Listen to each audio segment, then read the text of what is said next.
नमस्कार. आज आपण एका वेगळ्या विषयावर बोलणार आहोत.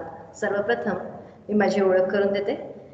मी डॉक्टर रूपा शहा, इंग्रजी शिकवते, पुण्यामध्ये असते आणि मला या सगळ्या कादंबऱ्या, कथा या वाचायला आणि त्याचं विश्लेषण करायला खूप आवडतं. या ग्रुपमध्ये मला घेतल्याबद्दल मी तुम्हा सगळ्यांचे पहिल्यांदा खूप खूप आभार मानते. आज मला एक वेगळा विषय घेऊन आपल्यासमोर यावं वाटतंय. लेखक आहे अमिश आणि त्यांनी रामचंद्र सिरीज आणि इतर काही अतिशय सुंदर काही कादंबऱ्या लिहिलेल्या आहेत. त्याविषयी मला आज बोलायचं आहे आपल्याशी. रामचंद्र सिरीज ही अमिश त्रिपाठी यांनी लिहिलेलं एक अतिशय उत्कृष्ट पुस्तक आहे. 3 पुस्तकांचा एक संग्रह आहे. त्यामध्ये त्यांनी रावण, राम आणि सीता या 3 व्यक्तिरेखांबद्दल 3 विविध कादंबऱ्या लिहिलेल्या आहेत. याविषयी आज आपण जाणून घेऊयात. भारतीय इंग्रजी साहित्यातील अतिशय ताकदीचा लेखक म्हणून अमिश त्रिपाठी आज ओळखला जातोय. भारतीय पुराणांची नव्याने तरुणांना ओळख करून देणारा, तसेच देशविदेशात भारतीय पुराण पोहोचवणारा एक अफाट लेखक. स्वतः IT इंजिनियर असताना देखील, चांगली नोकरी असताना देखील हातात लेखणी घेऊन काहीतरी भव्य दिव्य करून दाखवण्याच्या कल्पनेने झपाटलेला हा लेखक. त्यांनी सुरुवातीला लिहिलं शिवा ट्रायोलॉजी, त्यानंतर रामचंद्र सिरीज आणि तसेच पौराणिक विषय घेऊन पुस्तकं लिहिली आणि भारतीय पुराणाला नवा आयाम दिला. शिवा कोण होता, पार्वती कोण होती, तेव्हाची सामाजिक व्यवस्था, अत्युच्च आरोग्य व्यवस्था, राजकीय डावपेच, प्रशासकीय कारभार, स्त्री पुरुषांना दिलेले समान अधिकार, तसेच दोघांनाही दिलेले स्वसंरक्षणाचे धडे, हे वाचताना तो काळ आपल्या डोळ्यासमोर येतो. आपल्या डोळ्यासमोरच सगळं काही घडतंय असं वाटू लागतं. शिवा ट्रायोलॉजी बद्दल खूप लिहिलं गेलेलं आहे, खूप सांगितलं गेलेलं आहे. पण रामचंद्र सिरीजमध्ये राम, सीता आणि रावण या 3ही व्यक्तिरेखांबद्दल जे लिहिलेलं आहे, त्यातील रावण याबद्दल आपण पहिल्यांदा बोलूया. रावणाच्या स्वभावाचे विविध पैलू आपल्याला या पुस्तकामध्ये दिसतात. अगदी लहानपणापासून रावणाला स्वतःच्याच वडिलांकडून फार वाईट वागणूक मिळाली. त्याचं कारण रावण हा नागा होता. नागा म्हणजे एखादा शारीरिक व्यंग घेऊन जन्मलेला मुलगा. तसं पाहायला गेलं तर रावणाच्या बाह्य अंगात आपल्याला काहीही व्यंग दिसत नाही, पण त्याच्या नाभीमधून अजून एक लांब अशी नाभी निर्माण झालेली होती आणि त्यामुळेच त्याला संपूर्ण पुरुष असं म्हटलं जायचं नाही, त्याला त्यावेळी नागा म्हटलं जायचं. कुठला तरी शारीरिक व्यंग घेऊन जन्माला आलेला मुलगा. त्यामुळे त्याच्या वडिलांनी त्याला खूप छळलं, खूप त्रास दिला आणि त्यामुळेच रावण दुष्ट झाला. लहानपणापासून ती बदल्याची आग त्याच्या मनामध्ये, त्याच्या डोक्यामध्ये सतत तेवत असायची. कुंभकर्ण जेव्हा जन्मला त्यावेळीही तो नागा म्हणूनच जन्मला, कुंभासारखे कर्ण असलेला तो मुलगा. पण रावणाला हे माहीत होतं की त्याच्या वडिलांनी इतर सगळ्या लोकांना सांगितलेलं आहे की कुंभकर्ण जन्मला म्हणजे जो दुसरा लहान बाळ जन्मेल ते जर शारीरिक व्यंग घेऊन जन्मलं तर त्याला मारून टाकायचं. हे जेव्हा रावणाला कळलं त्यावेळी तो 8 वर्षाचा रावण आपल्या लहान भावाला आणि आईला वाचवण्यासाठी जीवाचं रान करतो. त्याचा मामा मारीच त्यावेळी तिथे आलेलाच असतो आणि त्याला घेऊन तो त्या आश्रमातून पलायन करतो.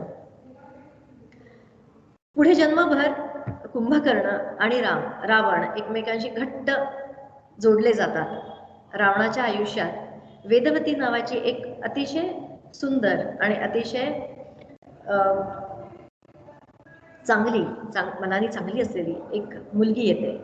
ती एका आश्रमातून आलेली असते आणि त्यावेळी कन्याकुमारी म्हणजे एक लहान कुमारिका जी देवाचा अवतार म्हणून ओळखली जायची अशी वेदवती रावणाच्या आश्रमात येते. रावण तिला बघताच त्याला खूप खूप चांगलं असं वाटतं की ती अतिशय चांगली आणि तिच्यासमोर त्याला ती देवी अशीच जाणवू लागते आणि तो तिच्या प्रेमात पडतो अगदी लहानपणापासूनच.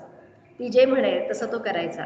पण वेदवती तिथं फारशी राहत नाही आणि काही वर्षांनी त्याला परत एकदा भेटते. ज्यावेळी त्या छोट्या छोट्या भेटींमधून ती त्याला जे काही सांगायची, एखादी वाईट गोष्ट करू नये याबद्दल त्याला जी सांगायची, ते मात्र तो त्याच्या मनामधून त्याच्या नेहमी त्याच्या मनात त्या गोष्टी रुंजी घालत राहायच्या आणि त्यानुसार तो वागायचा प्रयत्न करायचा. वेदवती रावणाचे आयुष्य बदलते, पण वेदवती ही त्याच्या आयुष्यात जन्मभर राहतच नाही. वेदवतीचा शोध घेण्याचा तो प्रयत्न करतो, पण अगदी सुरुवातीला तो असफल राहतो. रावणासारखा मोठा कलाकार, वीर, शूर योद्धा ज्यावेळी त्याला वेदवती परत एकदा मिळते, तो तिच्यासाठी, तिच्या गावासाठी त्याला आर्थिक आणि इतर पद्धतीने मदत करण्याचा प्रयत्न करतो.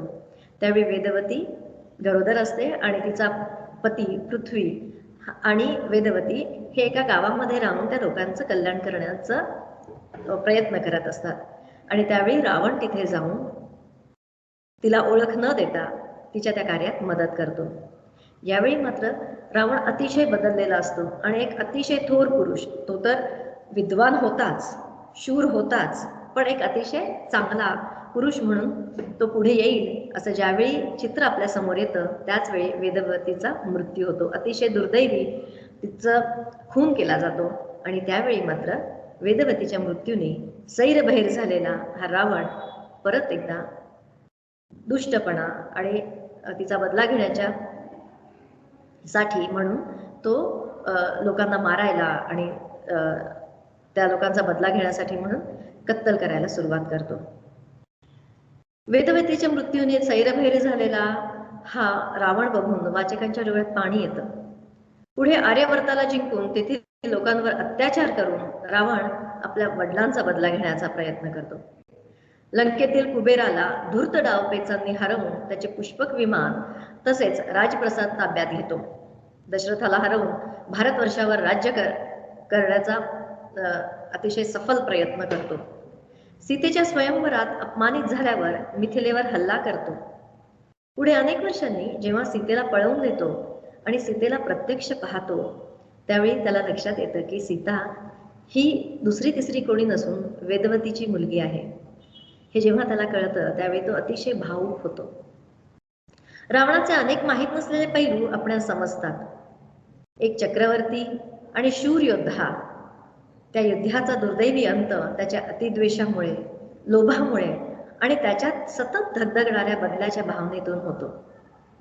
पण एक माणूस म्हणून आपण जेव्हा रावणाकडे पाहतो त्यावेळी एक मनस्वी कलाकार, ज्याने रावण हत्ता नावाचं एक वाद्य शोधलं, असा एक संगीतकार, जो उत्तम चित्रकार होता, जो कलेचा भोक्ता होता, एक प्रेमळ भाऊ, एक समर्पित प्रेमी, एक विद्वान भक्त, तसंच एक धूर्त राजा, असे अनेक पैलू आपले त्याचे पाहायला मिळतात. असा हा रावण आपल्याला मनापासून भावतो आणि मनातल्या मनात आपण त्याच्या प्रत्येक कृतीचं समर्थन करू लागतो. अमिशने अतिशय सुरेख भाषेत रावण आपल्या समोर समर्थपणे उभा केलाय. पुस्तक हातात घेतल्यावर ते खाली ठेवावंच वाटत नाही. पुढे कितीतरी दिवस ते आपल्या मनात रुंजी घालत राहतं. रावण लहान असताना रावणाचा अतोनात छळ त्याचे वडील करतात आणि कुंभकर्णात व्यंग असल्याने त्याला मारून टाकण्याची आज्ञा देऊन परदेशी निघून जातात. कुंभकर्णाला सगळ्या आश्रमवासियांपासून वाचवून रावण, मारीच आणि त्याची आई लहानग्या कुंभकर्णाला घेऊन मामाकडे जातात. तिथेही त्यांचा स्वीकार केला जात नाही.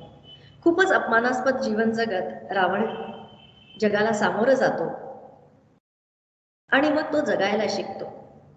तो दुष्ट बनतो, तो वाईट बनतो. लहानगी वेदवती त्याला त्याच्यातील सुप्त गुणांची आणि चांगल्या गुणांची जाणीव करून देते. समीची नावाच्या एका अतिशय गरीब आणि गांजलेल्या मुलीला छळापासून मुक्त करून तो आपली सेनापती आणि नंतर गुप्तहेर बनवतो. समीची शेवटपर्यंत रामाची समर्पित सेवक म्हणून काम करते. रावणाने जोडलेली अशी काही मोजकी माणसं त्याला शेवटपर्यंत साथ देतात. त्याच्या सांगुलपणाबरोबर त्याच्या वाईटाचाही स्वीकार करतात. शूर्पणखा आणि विभीषण हे तर खरं तर रावणाचे सावत्र बहीण भाऊ. त्याला ते दोघेही आवडत नसतानाही केवळ आईच्या आग्रहाखातर तो शेवटपर्यंत त्यांना सांभाळतो. विभीषणाच्या घरभेतीपणामुळे शेवटी रावणाची हार होते. पण मनस्वी रावण कधीही दोषारोप करताना दिसत नाही. कादंबरीचा शेवट आपण कादंबरीच्या शेवटी रावण आपल्या मनात घर करून राहतो. हा झाला रावण. त्याची दुसरी कादंबरी आहे सीता. खरं तर हे पुस्तक वाचण्याआधी सीतेबद्दल बऱ्याच कविकल्पना होत्या. सीता ही अतिशय नाजूक, पतिव्रता आणि देखणी आणि राम म्हणेल ती पूर्व दिशा मानणारी अशी एक पतिव्रता स्त्री, हे तिचं वर्णन आपल्या संस्कृतीत आणि आपल्या पुराणात केलेलं आहे. आपल्याला जेव्हा ह्या सगळ्या गोष्टी माहीत होत्या रामाच्या, रावणाच्या किंवा सीतेच्या, त्यावेळी एक अतिशय आदर्श पत्नी म्हणून आपण सीतेकडे बघत आलेलो आहोत की रावणाला वनवास झाला आणि मग सीता त्याच्या मागे गेली वगैरे. मात्र जेव्हा आमिषची सीता मी वाचली त्यावेळी आमिषने चितारलेली सीता इतकी वेगळी आणि इतकी छान आहे, इतकी रिअलिस्टिक आहे की मला तिच्या स्त्रीत्वाबद्दल अभिमान वाटला. सीता अगदी लहानपणापासून शूर आणि लढवय्यी होती. अतिशय निर्णयक्षम योद्धा होती. आपल्याला जी सीता माहिती आहे ती जनक राजाला शेतात मिळालेली वगैरे, अगदी बरोबर आहे. पण जनक आणि त्याची पत्नी सुनैना ज्यावेळी देशाटन करून परत येत होते त्यावेळी एका शेतामध्ये एका नवजात बालकाला काही गिधाडं खाण्याचा प्रयत्न करत होती आणि ते बालक पूर्ण शक्तीनिशी त्यांचा विरोध करण्याचा प्रयत्न करत होतं. तीच होती सीता. राणी सुनैना सीतेला घेऊन आपल्या मुलीप्रमाणे तिचा सांभाळ करते आणि तिला घडवते. सुनैना अतिशय महत्वाकांक्षी आणि राज्य कार्यात निपुण अशी राणी होती. जनकाचा साधा सरळ स्वभाव पाहता राज्य चालवण्यासाठी आणि वाढवण्यासाठी तीच गाडी चालवत असते. सीतेला अगदी लहानपणापासूनच सर्व युद्धकला, राजकारण आणि इतर गोष्टींमध्ये पारंगत तीच करते. पुढील शिक्षणासाठी गुरु विश्वामित्रांकडे सीतेला पाठवण्याचा निर्णय सुनैना घेते. याच दरम्यान सुनैना आणि जनकाला एक मुलगी होते. तिचं नाव असतं उर्मिला. सीतेला घरापासून दूर जाताना खूप वाईट वाटतं. असंही वाटून जातं की उर्मिला झाल्यामुळे कदाचित माझं महत्त्व कमी झालंय. हे किती सहज, सरळ आणि या भावना आपल्याला नेहमीच जाणवणाऱ्या तिच्यामध्ये त्यांनी व्यक्त केलेल्या आहेत. इथं ती सीता गुरूंकडे अतिशय कठीण शिक्षण घेते. गुरु विश्वामित्र तिला आपल्या सगळ्या शिष्यांमध्ये श्रेष्ठ समजतात आणि भारतवर्षाला वाचवण्यासाठी रावणाच्या वधासाठी विष्णू म्हणून तिची नियुक्ती करतात. आता हे विष्णू म्हणजे देव वगैरे नाही, तर हा विष्णू म्हणजे अतिशय शूर योद्धा, जो त्याच्या पूर्ण लोकांना, त्याच्या सगळ्या राज्याला, त्याच्या हाताखाली असलेल्या सगळ्या राज्यांना आणि तिकडच्या लोकांचं रक्षण करणारा कर्ता, याला विष्णू म्हणतात. मग ते स्त्री असो किंवा पुरुष असो. तर सीतेला विश्वामित्र विष्णूचा दर्जा देतात. विष्णू म्हणून तिची नियुक्ती होती. सुनैना खूप आजारी पडते आणि मरणपंथाला लागते. त्यावेळी सीतेला भेटायला ती एकदा आश्रमात येते आणि तिला जेव्हा लक्षात येतं की सीतेची विष्णू म्हणून निवड झालेली आहे, त्यावेळी ती तिला काही अतिशय चांगल्या गोष्टी सुचवते. सीतेला खूप मोठी जबाबदारी सुनैना देते, कारण की सुनैनानंतर राजपाट आणि गादी चालवण्याचं आश्वासन सुनैना सीतेकडून घेते. लवकरच सुनैनाचा मृत्यू होतो आणि सीता मिथिलेची उत्तराधिकारी, खरं तर पंतप्रधान म्हणून तिची निवड केली जाते. ती अतिशय सुंदर नगररचना करते. तिची नगररचना, तिची दूरदृष्टी, तिची व्यापार उद्यमाबाबतची जाण यामुळे लवकरच मिथिला स्वयंपूर्ण आणि समृद्ध होते. एकीकडे सीतेचं घनिष्ठ सेवक जटायू आणि समीची, आता ही तीच समीची जी रावणाची सेवक आहे, पण ती इथे गुप्तहेर म्हणून सीतेची अगदी जवळची सेविका म्हणून काम करते आणि हे सीतेला माहीतच नसतं. जटायू आणि समीची तिला गुप्तपणे तिच्या कार्यात मदत करत असतात. सीतेच्या मैत्रिणीचा भाऊ हनुमान, जो रामभक्त असतो, तो सीतेला भेटतो अयोध्येचा राजकुमार राम आणि त्याचे तीनही शूर भाऊ हे वशिष्ठांच्या आश्रमामध्ये त्यांची सगळी ट्रेनिंग, त्यांचं शिक्षण घेत असतात. सीतेला रामाबद्दल आणि त्याच्या शौर्याबद्दल खूप ऐकीव माहिती असते. विश्वामित्रांनाही वशिष्ठांनाही रामाला या आर्यवर्ताच्या रक्षणासाठी महादेव म्हणून नियुक्त करायचं असतं. ज्यावेळी सीतेचं स्वयंवर असतं त्यावेळी सीता स्वतः रामाला आणि लक्ष्मणाला आमंत्रण पाठवते हनुमानाद्वारे.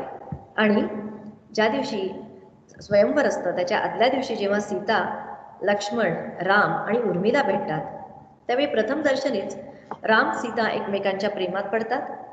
सीतेचे जे वण असलेले, युद्ध कला निपुण असलेले हात सुद्धा रामाला आवडतात. सीता तर देखणी असतेच, पण तिचं युद्ध आणि तिच्या सगळ्या कला याचंही रामाला खूप अप्रूप वाटतं. सीतेचं स्वयंवर असतं आणि त्याच वेळी रावण तिथे येतो. पण रावणाचा विश्वामित्र खूप अपमान करून त्याला हकलतात.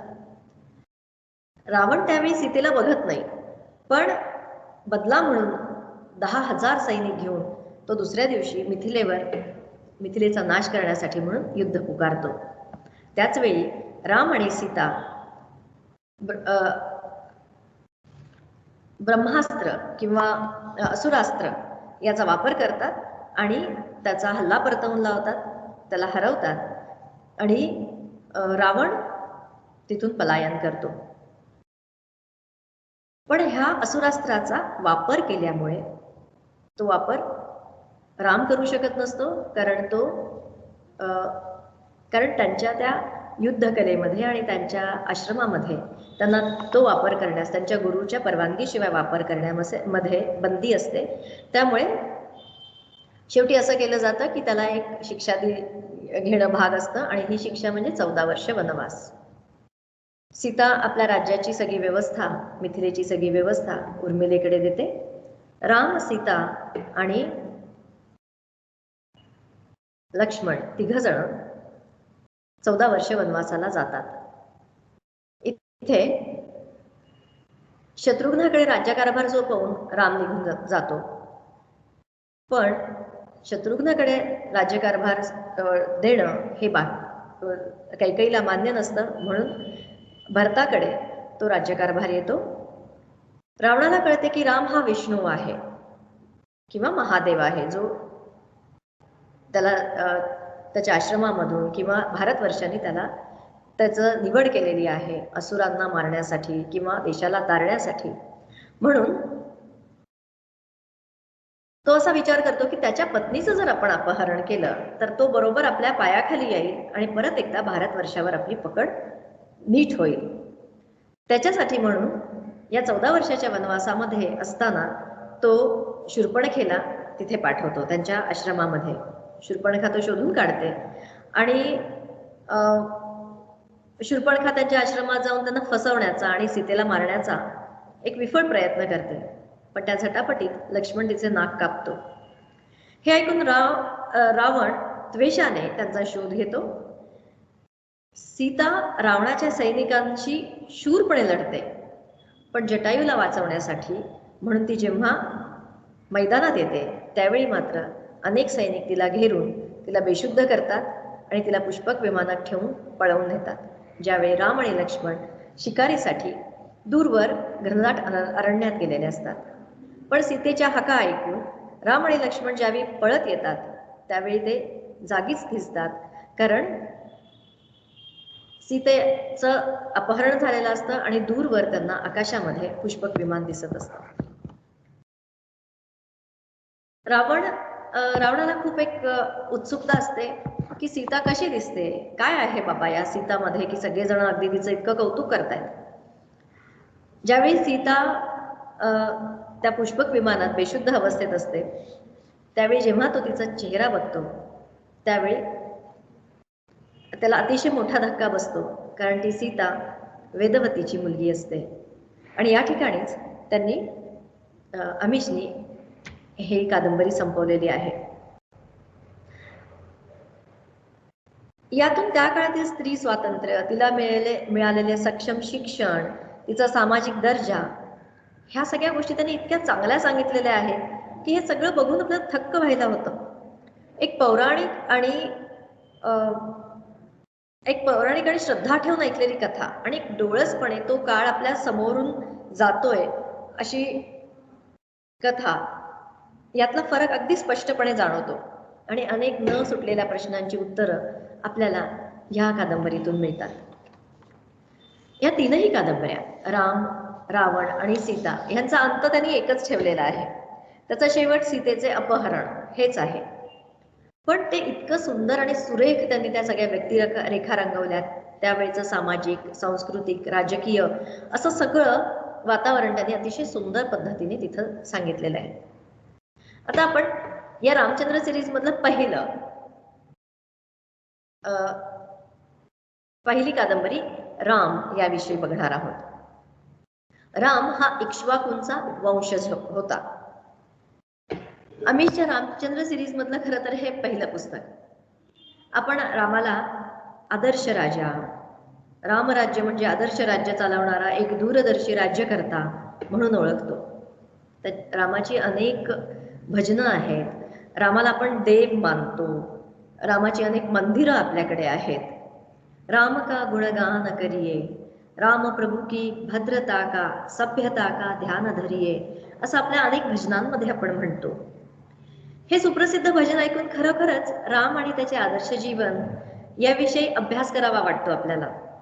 लहानपणी रामायण ही मालिका टीव्हीवर असायची. रविवार सगळी सकाळ ही रामायणमय झालेली असायची. त्यात दाखवलेली प्रत्येक गोष्ट आणि घराघरात सांगितलेल्या रामाच्या सगळ्या गोष्टी, यामुळे एक आदर्श आणि चरित्र संपन्न राजा कसा असतो हे आपल्याला आपल्या मनामध्ये ते बिंबवलंच गेलं होतं. रामावर कोणतेही संकट येऊ शकत नाही, राम देव आहे, तो सगळी संकट दूर करतो वगैरे, ह्या सगळ्या गोष्टी आपल्याला तेव्हा वाटायच्या.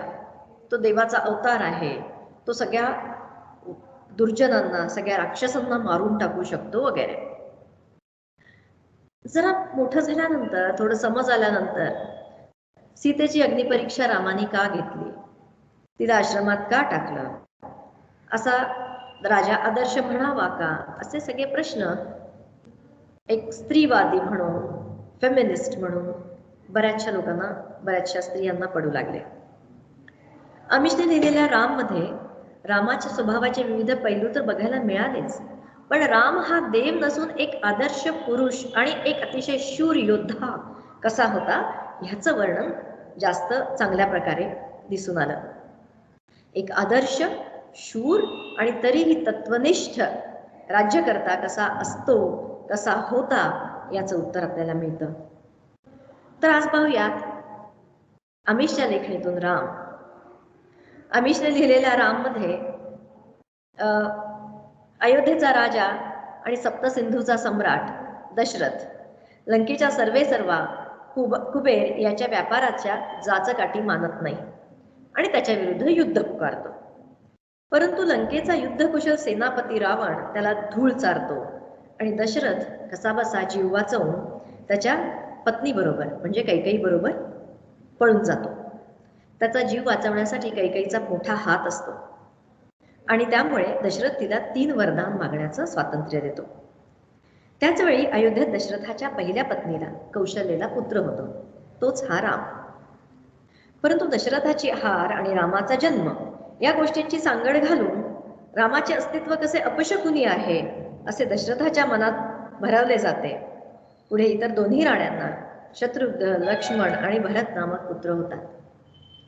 मंडळींनो, आत्ताच्या ज्या सगळ्या भ्रामक कल्पना आहेत त्या काळातही तशाच होत्या, हे या सांगण्याचा तो प्रयत्न करतोय. की असं काही वेगळं नव्हतं की राम मोठ्या घराण्यात जन्मला म्हणून त्याला खूप काहीतरी वेगळी वागणूक, किंवा आपण साध्या घराण्यात जन्मलो तर आपल्याला वेगळी वागणूक, किंवा त्यांचे विचार, आचार त्या काळच्या सगळ्यात सामाजिक, सांस्कृतिक, पौराणिक आणि इतर सगळ्या जाचक गोष्टींचा सुद्धा ह्यामध्ये त्यांनी उल्लेख केलेला आहे. काही वर्षांनी सर्व राजपुत्रांना गुरु वशिष्ठांच्या आश्रमात शिक्षणासाठी पाठवलं जातं. शिक्षण पूर्ण होताच वशिष्ठांना जाणवते की राम हा भावी महादेव म्हणजे वायुपुत्राचा प्रमुख होऊ शकतो, कारण त्याची तशी गुणवत्ता त्याच्यामध्ये आहे. हा महादेवच राक्षसांचे आक्रमण थोपवून भारतवर्षाला आणि सप्तसिंधूला गतवैभव प्राप्त करून देईल. रामाला अयोध्येचा प्रशासक म्हणून निवडलं जातं. राम आपला न्याय आणि कुशल प्रशासनामुळे लवकरच जनमानसात प्रसिद्ध होतो. मिथिलेची राजकुमारी आणि पंतप्रधान सीता हिचं स्वयंवर असतं. रामाने सीतेबद्दल, तिच्या शौर्याबद्दल आणि तिच्या कुशल राजपाठाबद्दल ऐकलेलं असतं. स्वयंवराच्या आदल्या दिवशी तो सीतेला भेटतो आणि पाहताच तिच्या प्रेमात पडतो. तिचे व्रण असलेले योद्धे हातही त्याला भावतात. दुसऱ्या दिवशी स्वयंवरात रावण आणि कुंभकर्णही न बोलवता येतात. विश्वामित्र त्यांचा अपमान करतात, म्हणून क्रोधित होऊन तो निघून जातो आणि त्यांच्या विरुद्ध युद्ध पुकारतो. पण राम जिंकतो. राम स्वयंवर जिंकतो, सीतेशी विवाह करतो. लक्ष्मणाचा विवाह सीतेची बहीण उर्मिलाशी होतो. पण रावणाच्या क्रोधाला सामोरे जाण्यासाठी 10,000 सेनेला तोंड देण्यासाठी म्हणून राम असुरास्त्र वापरतो आणि रावणाला पराभूत करतो. रावण पुष्पक विमान घेऊन पळून जातो, परंतु हे अस्त्र वायुपुत्र विश्वामित्राच्या परवानगीशिवाय वापरतात, म्हणून प्रायश्चित्त घेणं त्यांना भाग असतं. इकडे अयोध्येत मंथरा या मोठ्या व्यावसायिक स्त्रीची मुलगी रोशनी हिला अपहरण करून तिच्यावर काही दुर्जन अत्याचार करतात आणि त्यातल्या एकाला पकडलं जातं, बाकीचे पळून जातात. सर्वानुमते त्याला फाशी देणं ठरतं. परंतु राम हा न्यायी प्रशासक असल्याने गुन्हेगाराची चौकशी होईस्तवर आणि त्याला स्वतःची बाजू मांडण्या इतकी वेळ देत तो त्याला अपराध सिद्ध होईस्तवर तुरुंगात ठेवण्याचा आदेश देतो. हे ऐकून मंथरा बिथरते आणि रामाचा बदला घेण्यासाठी कैकेयी भरताला राज्य देण्यास दशरथाला भाग पाडते. राम, लक्ष्मण, सीता 14 वर्ष वनवासासाठी निघतात. ते दाट अरण्यात वास्तव्य करू लागतात. जटायू आणि काही सैनिक हे त्यांच्या संरक्षणासाठी सीतेच्या आदेशावरून सतत गुप्तपणे त्यांच्याबरोबर असतात. 13 वर्ष संपतात. एकदा शूर्पणखा आणि विभीषण एकत्र राम, सीता आणि लक्ष्मणाच्या तात्पुरत्या उभारलेल्या आश्रमात येतात. शूर्पणखा सीतेला मारण्याचा प्रयत्न करते, पण त्यात ती फसते आणि त्या झटापटीमध्ये शूर्पणखेचं नाक लक्ष्मण कापतो. शूर्पणखा आणि विभीषण खरं तर रावणाचे हस्तक म्हणूनच चाललेले असतात, पण त्यांना अपमानित होऊन परत जावे लागते. राम आणि लक्ष्मणाला लक्षात येते की आता रावण बदला घेण्यासाठी म्हणून जरूर येणार. त्यामुळे आश्रम सोडून ते दाट अरण्यात आश्रय घेऊ लागतात. इकडे रावणाला आपली सेना बलशाली बनवण्यासाठी आणि स्वतःचा धाक रुबाब टिकवण्यासाठी सप्तसिंधूवर परत जास्तीत जास्त पकड मिळवणे आवश्यक वाटत असते. त्याला विश्वामित्रांकडून कळते की राम हा महादेव आहे आणि त्याला शह देण्यासाठी तो त्याच्या पत्नीचे म्हणजेच सीतेचे अपहरण करण्याची योजना आखतो. रावणाला माहीतच नसते की सीता ही विष्णू आहे. राम आणि लक्ष्मण जंगलात शिकारीला गेले असताना रावणाची सेना जटायू आणि इतर रक्षकांना मारते आणि सीतेला बेशुद्ध करून पुष्पक विमानातून लंकेत नेते. राम आणि लक्ष्मणाला सीतेच्या आर्त हाका ऐकू येतात आणि ते पोचेपर्यंत रावणाने सीतेचे अपहरण केलेले असते. जटायू आणि इतरांना मारून टाकलेले असते. पुढचा भाग येण्याची उत्सुकता ताणत आमिष राम इथेच संपवतो. अशा ह्या 3ही कादंबऱ्या रामचंद्र सिरीज म्हणून आल्या आणि त्या इतक्या मनाला भावल्या की त्याच्यामध्ये राम, रावण किंवा सीता यांना काहीतरी सुपर ह्युमन किंवा अतिशय देवत्व बहाल न करता एका माणसासारखी अतिशय शूर, चांगल्या आणि आदर्श माणसासारखी वागणूक देत तसं त्यांचे व्यक्तिरेखा आमिषनी आपल्या समोर रंगवलेले आहे. अतिशय सुंदर अशी आणि वेगळ्या तऱ्हेची कादंबरी ही त्याच्या लेखणीतून आपल्याला समोर येते आणि वाचनाचा एक अवर्णनीय आनंद देऊन जाते. आजकालच्या आपल्या युवकांना सगळ्यात चांगलं आणि सगळ्यात वेगळं असं आपलं पुराण नव्याने बघण्याची संधी अमिशने दिलेली आहे. तर आपण इथेच थांबूयात. आपल्याला हे कसं वाटलं ते मला जरूर कळवा. नमस्कार.